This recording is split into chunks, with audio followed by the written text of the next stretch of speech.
Hey everybody, my name is Alex. Welcome to the channel. This is week one of my road to V11. This week I spent a lot of time on different boulders, and some of them were honestly more frustrating than others, and some I made really great progress. So I'm really excited to be going through what I've been working on and just talking a bit more in depth about each of the different boulders and how they felt, what made them fun, what made them unique, where I struggled, all that good stuff.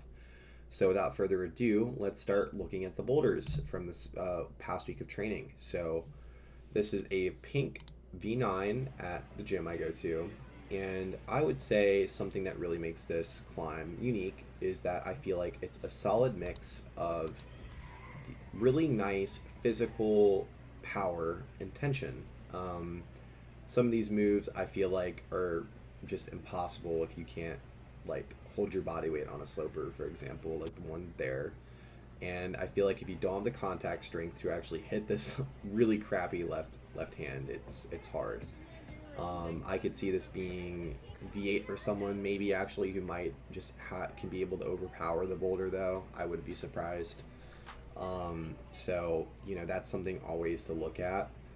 And something I want to talk about a little bit about this climb is the goal for this session with the boulder. And the goal for the session is to actually just get more consistent with it. The goal for sure with every climb, I think, when you're projecting at your limit, is to make hard moves consistent. And I will just talk a little bit about my philosophy about um, my take on projecting and what I think is the best way of going about it. And I'm just going to pause the video here as I talk about that really quick. But something I think that's super important is maximizing your attempts. And what I mean by that is don't take more than 6 attempts on a boulder. I feel like I see a lot of people at the gym who come in and they work different boulders in short bursts. They don't give probably enough harder boulders a lot of attempts because they feel like they can't do them. And I feel like you lock yourself out of a lot of really cool and inspiring boulders by telling yourself that you can't even come close to doing something. You haven't even tried, so how do you know? So I feel like a lot of people should probably just go for things, and a great way of doing that is limiting the amount of attempts that you have on different boulders, on a variety of them. So something that I'm trying to take a bit more seriously with my bouldering is to get a solid pyramid. I know a lot of people as well who are really great at these dynamic, fun dyno boulders. But if you ask them to get on a slab, it's impossible, or it's like insanely hard. I myself am not much of a dynamic climber. I really struggle at a lot of dynos actually. But I love these power retention boulders, and I would say slab and things like that. I'm not terrible at them in vert climbing, but they're not certainly my favorite thing in the world. You know what I mean? So something that I'm trying to go for when projecting is to always choose a comp style boulder in some wheelhouse range. Choose some sort of climb that is, in my wheelhouse. Like I would say this one would be more in my wheelhouse. It's something tensiony, a lot more physical. It's a lot more, finger intensive, contact strength, something like that. Board style is another way of describing that. I'm really good at those kinds of board style-y type climbs and problems. And then I would like to also add that slab and vert into my pyramid. So what that means is when you're projecting 6 attempts, I choose between 2 or 3 on the session. I usually alternate. So I'll do 3, then 2, 3, then 2. And so we go from there. And so on this session in particular, we're going to be working 2 boulders. So we're going to be working this pink one, and you'll see the next one, which will be a white raily boulder that we've seen in the shorts I've been posting if you've been following along there. And so that's kind of my philosophy. So you have 6 attempts per climb. So that's 12 attempts total on one session, 18 on another. And that will keep you climbing for about maybe an hour 30, 2 hours, like at most, which is, I think, the sweet spot range for when you're climbing. And that's not factoring in like an extensive warm up and things like that, which I don't show in this video. But if anyone's interested in me going over my warm up and things like that, I would be more than happy to film it and share it with everybody. If you are interested in that, of course. And something also, before I keep going with the video where we see the attempt from the ground, is when you're projecting, don't just consider doing like a move that you find hard, like one move or climbing into the move, as just an attempt. Like, that's not an attempt. That would be an attempt if you do it maybe 2 or 3 times and you made some semblance of progress on it. Or not, just any attempt at it. Like, I count it from a ground attempt. Something also to keep in mind is when you are projecting, remind yourself to take like a break, do rest. I know a lot of people who rapid fire. I myself do it sometimes. You just get super psyched on a climb. You don't want to stop. And definitely, without a shadow of doubt, dude, please, to everybody there, you have one of these, right? Okay, get on your timer and please time yourself for every move. And we're gonna go over that. So let's watch this video and count the number of moves so I can tell you it's 1, 2. Currently, we have 2 moves, and we'll play out the video here. So that's 3. Okay, we're gonna move out this way. 4 moves, 5, 6 on the match, 7, 8 to get the foot over, 9 to match, 10 here, 11 there, 12 here. Getting the foot up is 13, 14, and then dropped. Okay, so pausing there. 14 moves. What that means is when I'm projecting this climb, if I do 14 moves on the boulder, I will then rest for 14 minutes. I rest 1 minute per the amount of moves that I tried on the boulder. So now here's another example. When you're moving and you're projecting these climbs and you're doing just the individual moves, and let's say you take the jug rail like here into the big slopers, we're not going to count those. Like, that's super easy, unless, for example, you're super early into climbing and you're struggling. Totally makes sense then. Don't blame you. You can probably count those if you're still getting into it. But I will say, like, don't count them in your rest. But that typically means it'll be 3 minutes or so. 3 to 5 is my sweet spot when I'm like just trying moves. And then do it 2 or 3 times, and then boom, that's another attempt. And that gets into your notes, okay? So we're just gonna continue watching the video, play it out a bit more.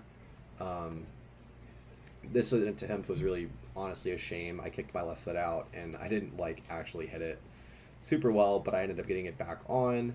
And I was really tired here. I just ended up just pushing through it. I was like, you know what, this is my last attempt. I'm gonna make the most of it. Let's just see how it goes. Like, I'm not expecting to send. And I actually ended up sticking the move, which is crazy because you would see the other attempt and it looked a lot better, actually. And then here's where I actually ended up having the most issue, was actually getting my foot up onto the right sloper after hitting the crux move. And so we also, just FYI, we do come back to this climb at the end of the video, so I'll be giving a bit more further in-depth analysis about that climb at the end, for that move in particular. But again, the main goal for this particular session on this climb was to just get that crux move consistent. That's always the biggest, most important thing when you're working hard boulders, is to make these climbs consistent. That's something I'm going to be highlighting a lot, is making hard moves consistent. Making that thing that was super hard, super, weird, uncomfortable, whatever it was, feel good. And sometimes it will never feel good. Maybe sometimes it'll always feel like crap, and you're just gonna have to move on from that, and that's perfectly okay as well. So let's move on from that climb, and we're gonna look at this one, which is a V8 white holded boulder at my gym. And I would say that this climb is very anti-style for me, in the sense of I really suck at boulders that put me in uncomfortable positions. I get very uncomfortable, I get scared, and I kind of I quit. I don't want to continue the boulder, and I get super unpsyched.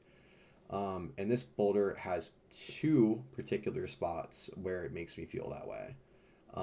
So we're going to play out the video. The first move, it's really hard. It's physical, it's uncomfortable. As you can see, I'm really getting scrunched.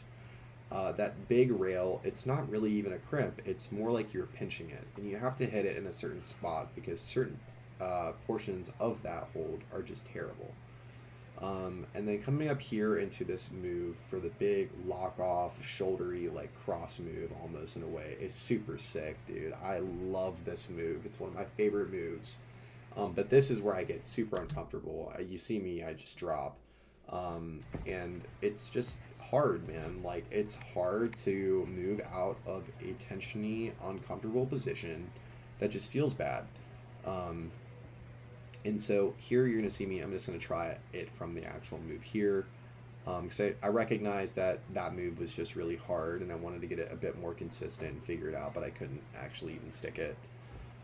Something that actually did get pretty frustrating with this session was off camera, because I love it when people call me and they just want to talk to me. But sometimes when you're filming with your iPhone, I don't know if this has happened to anybody, but you'll be filming your climb or filming anything, and if someone calls you, it actually cancels the recording. So I ended up having to delete half footage because it didn't actually see me getting to the top and failing the match. So very frustrating. Took a lot of energy out of me on this session. So, we'll have to obviously come back, which we end up doing at the end of the session, to see if we actually make progress on this climb. It was one of the funnier parts of my recent short that I posted was about this climb. And, we were going to see, hey, are we going to actually make the match or not? Where are we going to get to, next? So you're going to see the result of that later. And shout outs to Jenna for recording me on this one. This was super fun. Again, I think it puts it into perspective a bit more of the angle as well, and just how uncomfortable of a box that is putting you into. And so here is the last climb, which is the slab vert, really sketchy, like uncomfortable, spooky kind of situation climb that everyone either loves or hates. And I'm on the hate train on that one, so I typically stay away from these boulders. And so, it's fun to work them because it's going to get my confidence a bit more, higher with these types of moves and these types of boulders. So I won't lie to you, I got really tired from the other two boulders, so I didn't actually end up working this one all that much this session. So you're going to see an outfit swap here soon. But this is just cool to see the actual, I would say, like intro sequence to the climb, see what the initial read of. This was my first time actually hopping on it. I've just been staying away from it, so just been really, really scared. And I thought, okay, maybe if I got my like right foot up, I could maybe get it a bit more locked, but I had no idea where to put my left foot here. So that was the biggest crux first, was figuring out the left foot. I tried seeing maybe here if dropping the right foot would be more beneficial. I've had climbs where getting the right foot off actually makes the climb feel a lot easier, but here in this case I don't think it does. And so I ended up ticking where I thought was the best spot after a couple different attempts of trying to weight that left foot to where to put it. And so as you can see there, I would say I had pretty good tension even dropping the right foot. And so this is the crux move, which is just bumping out the left hand. I did end up noticing that the better way of actually sticking this move was to take it a bit slower. But that's really hard because the holds are not very comfy. They're brainy and grainy, and everyone's trying it and it's chalked up, and it's terrible. So you have to really clean it. I'm definitely going to take some probably like shoe cleaner next time I try and go up and work this climb later this week. And hope that will be the extra oomph to get this climb sent. But I feel like I made pretty good progress on this one this session. I felt like this was a pretty big W. Just being able to even get my hand on that hold there was like probably my best attempt there actually in that one too. I like consistently kept grabbing the hold. And so something I kind of want to highlight too, which is I think a big, before we actually get into the board session, because I always do one board session a week. But something I think that's really important about projecting, and something that I think I want to talk about a bit, is your CNS, your central nervous system, and priming it and getting your body like ready to go and accustomed to these things, is sleep actually. Like I think we oftentimes don't highlight how much sleep actually really impacts your recovery and actually your body's ability to adapt to moves. So, and I think what I want to also explain here is you're going to see earlier where with the pink climb, I was really struggling at consistency on the bump move, the hitting the left hand rail. So, you try it 6 times, 10 times, however many attempts you take on doing it, whether that's from the bottom or from the top or from the ground. And your body just gets these climbs adjusted. It gets accumulated. You know what I mean? And when you're sleeping, I don't know the actual science behind this. I've done a little bit of research, but I'm not the science guy. I don't have the research. Like, I don't have the terminology to explain to you how this really works. But it's almost like your body in sleep memorizes and is able to adjust to these things. And definitely do your own research on this. It's super cool. It's like actually like something why like I actually started tracking my sleep. I have this Aura ring here. Super super helpful. Would highly recommend anyone if you want to track your sleep or if you want to get into health metrics and monitoring. Definitely try and buy one. Shout outs Aura if you guys want to sponsor me or something. Kidding, of course. But very helpful tool. Just I think for me, like actually taking my sleep more seriously has been one of the biggest like benefits to my climbing. So I want to push that onto anyone watching this video to take your sleep a bit more seriously, because I've always been kind of a nocturnal owl and I will like barely sleep. And I run really well off very little sleep, but it just it's not feasible sometimes. And so here's the board session for this week, just to get into that one here. This is the V7 called The Meteorite Is Coming. I made a short about it. And I tried this boulder like one time before. And the first attempt here, I ended up just like trying with a really bad read from the ground. I haven't tried this in months. I really had no idea like where my left foot or what the actual sequence was. And something I really personally try to do is I try to avoid using the beta videos option on the tension app, because I really don't want to cheat. Like, I want to figure out these boulders myself. I want to learn these movements and I want to learn what works for me. So anyways, I ended up realizing what the actual beta was, getting it out and everything like that with the foot. So then the next problem was actually finishing. So this way it was really hard, and you'll see it again. I popped off at the top. I think I could do it like that, actually. I don't think that it's impossible, but I think it actually makes it the climb the grade that it is. But you'll see I work from the middle. And you'll see my solution actually was that I even just skip the left rail and I just go straight to the left hand. It's not necessary. You can easily do this even if you're shorter. And you just keep the right foot low, and then bump in here. And this is where I break the climb, I think, personally. Because I'm tall, I have the reach. You really don't need to go to that lower chip with your hand. You could just bump into the finish. It's super nice. It's a super great hold. And I think this really does lower the actual difficulty and the grade of the problem. And as you can see here, I'm like, that's it, that's easy, like that's clearly the way, like there's no other way we're going to do this. So we try from the bottom, very confident that, working it from the that way in all the sequence that we're going to get the climb. And so obviously we get a cent of a V7, I'm super happy about that. But I also feel like I kind of cheated. Like, I don't really feel like this was the intended method for the climb. So, it is what it is. But we're going to work on the next board project of the session, which is this V6 called Incinerate. Really cool boulder, actually. It's very similar to the white boulder that we were working with, that weird undercling. Actually, I felt like at the start. I felt like it was a good trainer for that climb.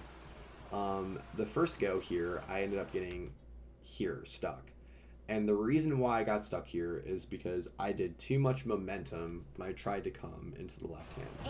So we're going to change that on the next go, obviously. And so we're going to try here, get into the next hand, and we're just going to try our best when we're getting into that move. We're going to try and stay as locked down, like centered to the walls we can, trying to cut that barn door swing off, which we did, and then kick the right foot up. And so here I gripped these holds like so bad, like I caught them very terribly and they just never felt good. So when I ended up going up, I just didn't launch nearly as much as I really should have. I didn't get enough oomph into the finish hold, which ended up like having me grab it really terribly, and I just couldn't move. Here's the next climb. It's this. I think it's called Chop Suey or something. It's a V6. And this left hand like pinch is so terrible. It's awful. I really never felt good on this, so I kept again referring back to that feeling, attempt thing. Come back to it another time. Just trying to get adjusted, accustomed to this move. I'm actually going to skip a little bit because we don't really make a whole lot of progress on this one. And we get here and we try it again.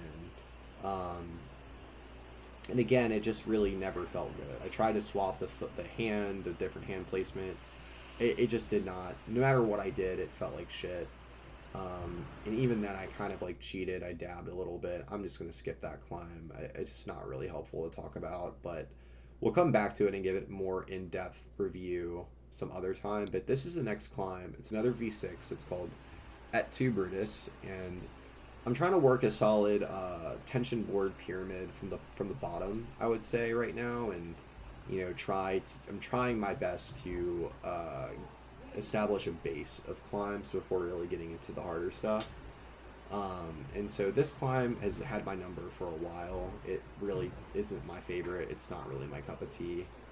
And the main reason I don't like this climb actually is because it's a weird box. And you're going to hear me complain about this a bunch, but with the white boulder, the incinerate boulder, and this one, it's a very crazy conundrum of just a terrible box. And that's something I want to highlight here is I think that like you can see it in this particular section here. Let me pause it right here. This is my biggest takeaway on this boulder because I just want to like kind of skip through the board climbs a little bit. But here, I think if you can look, like my shoulders right now are like this to the wall, right? So if you can tell, like I'm not really engaging like the back part of my scapula at all. I'm not pulling like this, you know what I mean? I'm like this on that climb, as you see. And so I think if I could instead really retract my shoulder, and that way I'm locking off in this right pinch, and then come in to that like big fat sloper, I'd probably keep better tension. Something I also noticed while working this climb was the fact that the left foot where I'm placing is bad. Like I'm not placing it in the right spot on the starting rail. I was placing it more in the middle, and on this particular difference maker, I put it up a little bit higher to the left portion of the rail. So I tried this one, another V6 or 7. I think it's actually 7. It's called Heal Me Baby One More Time.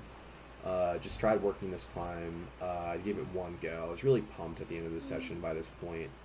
And it felt super sketch, dude. Like, I don't know. And one of my friends, Harry, recently actually, he tore his whole hamstring tendon on the heel hook move, so I was really sussed out. I didn't really want to keep going on it, so did not end up actually continuing that climb. But instead, I'm going to get back onto the most recent session, which is the one from yesterday, or I think it was yesterday. So here we're just trying to move in isolation on the purple tag, just trying to make sure that we still have this move together. It's down pat, and honestly, dude, it felt so good this session. It felt like worlds different. Just to highlight again that CNS, like that sleep, the memorization, the body feeling, like this stuff shows. Like I hope that this video is like testament to that. And I feel like the further videos that I do and the more consistency that we build up, that we'll be able to see that together. So here, the biggest problem of the session was actually getting into the rail now. Something that I wish I figured out a bit earlier about this, like before, was right here. If you can see, I'm in this weird position, and my right foot is on the big sloper at the bottom. What you're going to see is my body will shift up and up and up and up, and then I'll get like scrunched up and stopped. You know what I mean? Like I can't move. And also the thing that you just saw, by the way, was the exact same thing I think that happened on the white purple tag I was working, where I basically like got a phone call and it canceled the recording out. So that's what I meant, but I just didn't end up removing the video from the recording. But here's the attempt from the bottom. This was the best attempt I've had on this boulder by far. Everything just went perfectly. But again, pausing here, because I want to highlight this. Again, we're in this weird position, the right foot's over. But what you're going to see is I'm going to try and rock over right here. You're going to see me go up and up and up and up and up, and bam, I'm paused. I'm like, look where my right foot is currently. My left foot, sorry. It's so low. I don't have enough purchase to then come into the rail, which you'll see here. So I don't feel like I can't get into the sweet spot, you know? And so we drop, we don't make any more further progress, but again, we stick the next hold, everything's great. We try and move up again, we try and keep figuring it out, failed.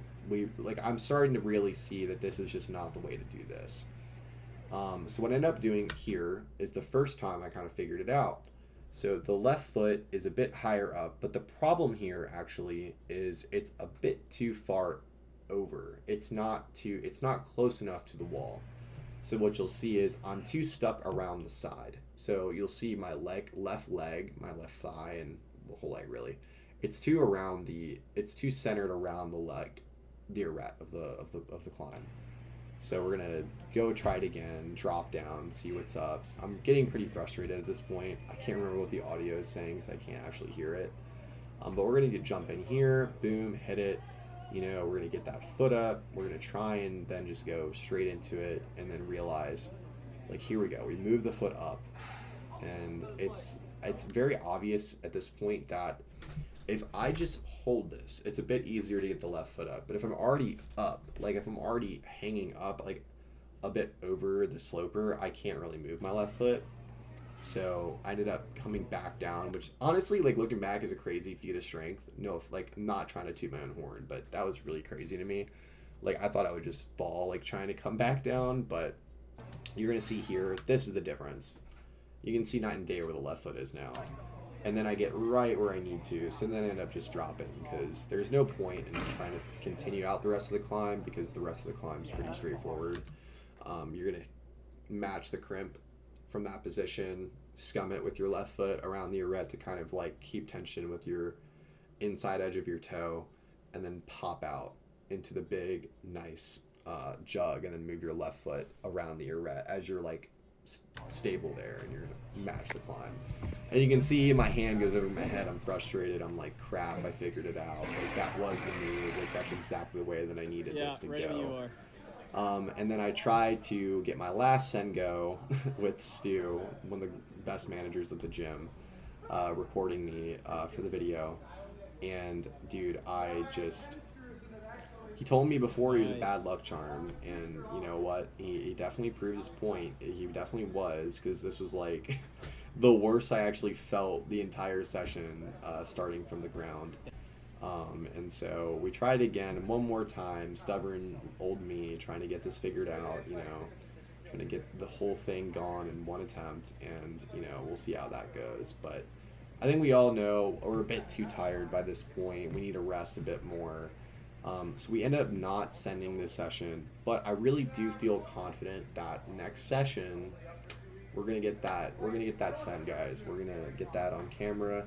We're gonna get it all nice and uploaded, and we're gonna go have a celebratory, I don't know, maybe I'll get myself a milkshake or something, a sweet treat, you know. Sweet treats are always helpful. So here's the white climb again. I'm not really gonna go into much more analysis about it, but this is probably the best footage I got of it on recording. You're going to see exactly what I mean, how when I get to the top of the climb, I get really in this awkward box and I don't feel comfortable. And we're going to just go from there. I just wish that I did have a bit more of a solid feeling on this, but I was so tired from trying to fight the position to get comfortable that by the time I actually got here, I was just too tired. I could not get the match. I got really scared as well because I didn't have as much ability to fight the pump as I would have wanted to, which is never ideal. And so, you know, we learn, we make our mistakes here and there, and we go from there. So but anyways, I'm just gonna say it right now, we don't make much more progress on this climb, and that is perfectly okay. We have gotten super far on it. It'll probably go next session, ideally.